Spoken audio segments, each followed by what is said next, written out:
ये बताई आ गई सुखल सुखल ही ना कि कुछ लेके आई खाए खातिर। अरे केला रखली रही हो कब बहिन के रबिये ही तब खा गेल का 6 गो हाजीपुर वाला रखले रही 6 गो हम खा गेली भूसावल वाला। भूसावल वाला बादू किस्म के केला ले रही।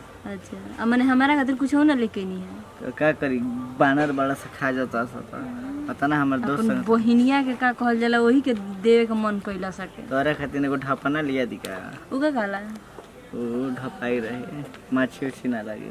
एगो बात कही एगो हमार सहेली भी है। ए तो बोलावा ना नहीं पाँच काम चला देखिए फालतू मत बोलाम। ए तो सहेली है तो सालिए न लगी है फोन पे के बोलावा तनी कहां एनिए होई सील पाइप दिया। देखिए फालतू मत बोली। ए मैं सील पाइप मन का कहली है केने न ज्यादा घूमे ले ना न माने घरे में ज्यादा रहे ना ऐसा नहीं हमर सहेली नहीं है बड़ा स्मार्ट लागेले देखे में। तो पूरा छिना रे जाता घंटी अब उठाई उठाओ रे भगवान की कृपा से आ जाओ। रोवा काहे बेचैन बनी रोज मिलावे खातिर बोलावा तनी। अरे मिलावे के बाद छोड़ा ना आज ये एक खाली में फोन ना उठावेले फिर से करे नहीं तो बुझाते कोनो के लेके सुतल बेकार है। देखियो एमओ में कि हमार सहेली नहीं है। हेलो हेलो कहां बड़ी यार स्कूल में बन सकी तो कहां चल गेली? अरे हम बाहर निकलल बनी है बाहर। हां अरे पगली जल्दी आओ सर जी मारे लगी हम। सर जी मारस चाहे कुछ करस ने सुन ना बोल ना हम बैठल बनी एथिया में फुलवरिया में फुलवारी में फील्ड में। हाँ सुन ना हाँ तू लेक्चर छोड़ आऊ ना एक आदमी से मिलवावे के बतरा हमरा। हाँ का बात करतरी सखी एकदम माने के घीवे में अंगूरी बड़ी का है बड़ा। अरे हाँ यार आऊ ना तेरे से मिलावे के मन करता देख ना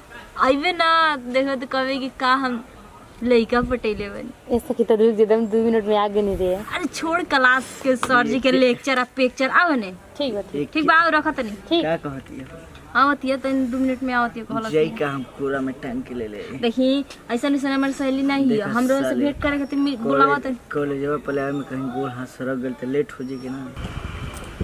बाप रे बाप का बात बा आज हमारे सखी बोलैले बिया लगता कुछ क्यों से मिलवाई का अपना बॉयफ्रेंड से लेकिन बॉयफ्रेंड से सखी ना बतावलस कि हम बात उत करता नहीं लगता नहीं कि कोनो जरूर आई बटे एकदम ओकर खास ज़्यादा है भगवान हम वो कोनो लेकर से प्यार ना कैले बने एक बार हो जाए ना बाप रे एकदम से खुश हो जाते। बाप रे बाप सखी केकरा ले बुलावती है कि आओ ना सखी तरह से भेंट उठ करा दी हमरा बुझाता कि हुआ आइल बा। बाप रे बाप हमार बॉयफ्रेंड जान जी के उससे जाती है मिले ना ना दादा हम गलती ना करब सलाह हम अपना लवर से प्यार कैले बनी दूसरा से जाए मिले कहते कि आओ ना एगो से मिलवाव तनी। बाप रे हमारे को बॉयफ्रेंड कितना हैंडसम गोर गार चलो थोड़ा देख ले तनी लागत हमारे सखी के लवर और भेंट उठ कर आई तनी लागत प्यार मोहब्बत करत हुई फील्ड रोड में बैठ के जाता झट से निकल जाए। एगो तो ऐसे ही बस स्कूल को लागल बड़ा छुट्टियों के टाइम हो गलो कब बुझ गई। बाप रे 11 बज के कुछ नहीं रहा तो लंच हो जाता सखी कितनी आगे बोल देवे। ये बताइए इतना देर हो गइल अभी आई लिया ना सखी। अरे हेलो ए आगे मिल ली सुते दा ओहो मिल रहा अरे यार तू यहाँ अच्छा कि तू इनकरा के कैसे जानता रे तुम कैसे जाओ बैठो बैठो फिर नहीं आवा अरे बैठा ना है ना।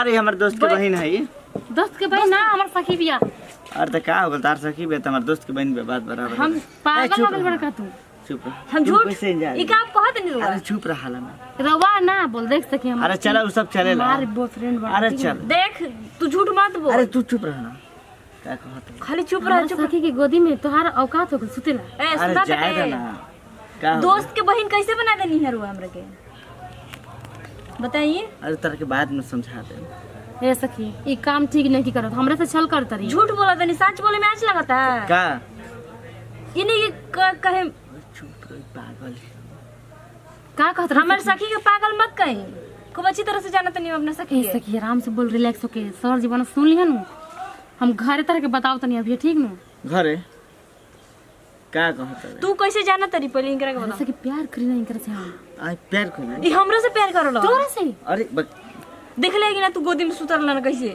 ए दोनों जैसे 50-50 करें भाड़ में जाए तो प्यार हमके ना चाहिए।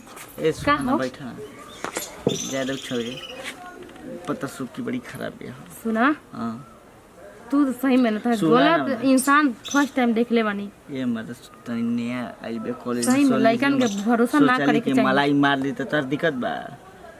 छी अरे सुना ना ठीक है।